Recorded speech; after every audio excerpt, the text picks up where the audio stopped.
অসমৰ জনসাধাৰণে এনেধৰণৰ কেন্দ্ৰীয় চৰকাৰৰ পৰা টকা পোৱাটো বিচৰা নাই। অসমৰ জনসাধাৰণে বিচাৰিছে যে অসমৰ যিটো বানপানীৰ সমস্যা এইটো চিৰদিনৰ কাৰণে এই সমস্যাটো সমাধান হওক।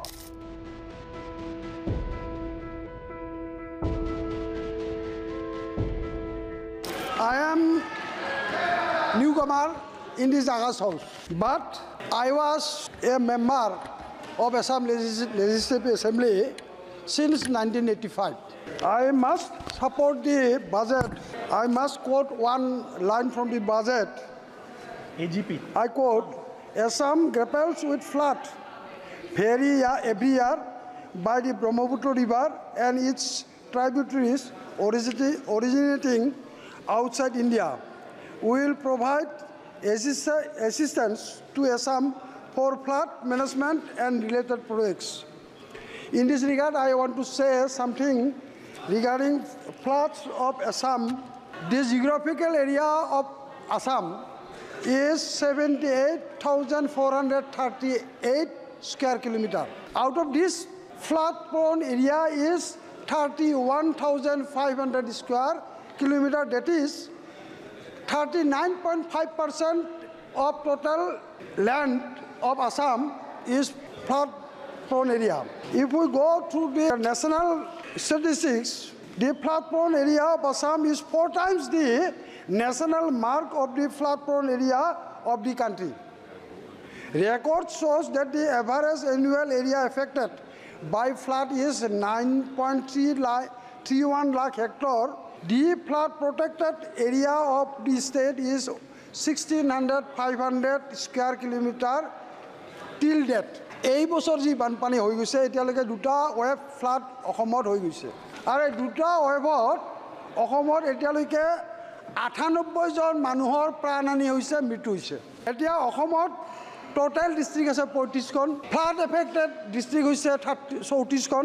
অসমত ভিলেজ আছে 26,395, তাৰে ভিলেজ এফেক্টেড হৈছে 7,279, ডেট ইজ 27.5% ভিলেজ এফেক্টেড হৈছে।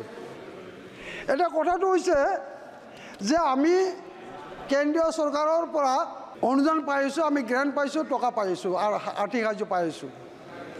আমি এতিয়ালৈকে যোৱা কেইটা বছৰত আমি মোটামুটি 4,600 crores আমি এই বানপানীৰ কাৰণে আমি পাইছোঁ।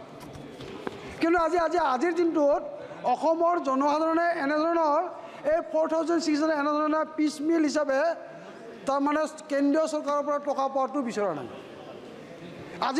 আজিৰ দিনটোত অসমৰ জনসাধাৰণে বিচাৰিছে যে অসমৰ যিটো বানপানীৰ সমস্যা এইটো চিৰদিনৰ কাৰণে এই সমস্যাটো সমাধান হওক, তাকে আজিৰ দিনটোত অসমৰ জনসাধাৰণে বিচাৰিছে। আৰু মই এটা ৰিজনেল পাৰ্টি অসম গণ পৰিষদ দলৰ প্ৰতিনিধি হিচাপে মই আমাৰ দলৰ স্থিতি তথা অসমৰ জনসাধাৰণৰ যিটো তাৰমানে মতামত, এই মতামতটো মই আপোনাক অৱগত কৰিব বিচাৰিছোঁ। আমি বিচাৰিছোঁ যে অসমৰ আজিৰ দিনটোত যে আমাৰ মাননীয় মুখ্যমন্ত্ৰীয়ে বিচাৰিছে, মাননীয় মুখ্যমন্ত্ৰীয়ে টুইট কৰিছে যে আমি 4,600 টকা পাইছোঁ, কোটি টকা পাইছোঁ, কিন্তু এইটোৱে তাৰমানে এনেধৰণে আমাৰ সমস্যাটো সমাধান নহ'ব। আমাৰ সমস্যাটো চিৰদিনৰ কাৰণে সমস্যা সমাধান হ'ব লাগিলে এটা তেনেধৰণৰ প্ৰকল্প ল'ব লাগিব। আমি বিচাৰিছোঁ যে অসমৰ যিটো বানপানী আৰু গৰাখহনীয়াৰ সমস্যা, এই বানপানী আৰু গৰাখহনীয়াৰ সমস্যাটো চিৰদিনৰ কাৰণে সমাধান হওক। আৰু ইয়াৰ কাৰণে আমি বিচাৰিছোঁ কি যে ইয়াৰ কাৰণে তাৰমানে comprehensive project, comprehensive solution, embankment strengthening, ৱাটাৰছৰ management, river training, enhancing of depth of Brahmaputra, এই জাতীয় বস্তুবিলাক মই আমাৰ অসমত আমি বিচাৰিছোঁ। সেইকাৰণে আমি আপোনাৰ জৰিয়তে মাননীয় প্ৰধানমন্ত্ৰী ডাঙৰীয়াক আমি অনুৰোধ কৰিছোঁ, বিভাগীয় মন্ত্ৰীক আমি অনুৰোধ কৰিছোঁ যাতে এই অসমৰ বানপানীৰ গৰাখহনীয়াৰ সমস্যাটো স্থানীয়ভাৱে সমাধান কৰাৰ স্বাৰ্থত এখন উচ্চ পৰ্যায়ৰ কমিটি গঠন কৰি টেকনিকেল পাৰ্চনৰ জৰিয়তে কমিটি গঠন কৰি এই সমস্যাটো সমাধান নকৰে তাকে কামনা কৰিছোঁ। আৰু তাৰ মই পুনৰবাৰ আপোনাক ধন্যবাদ জনাইছোঁ।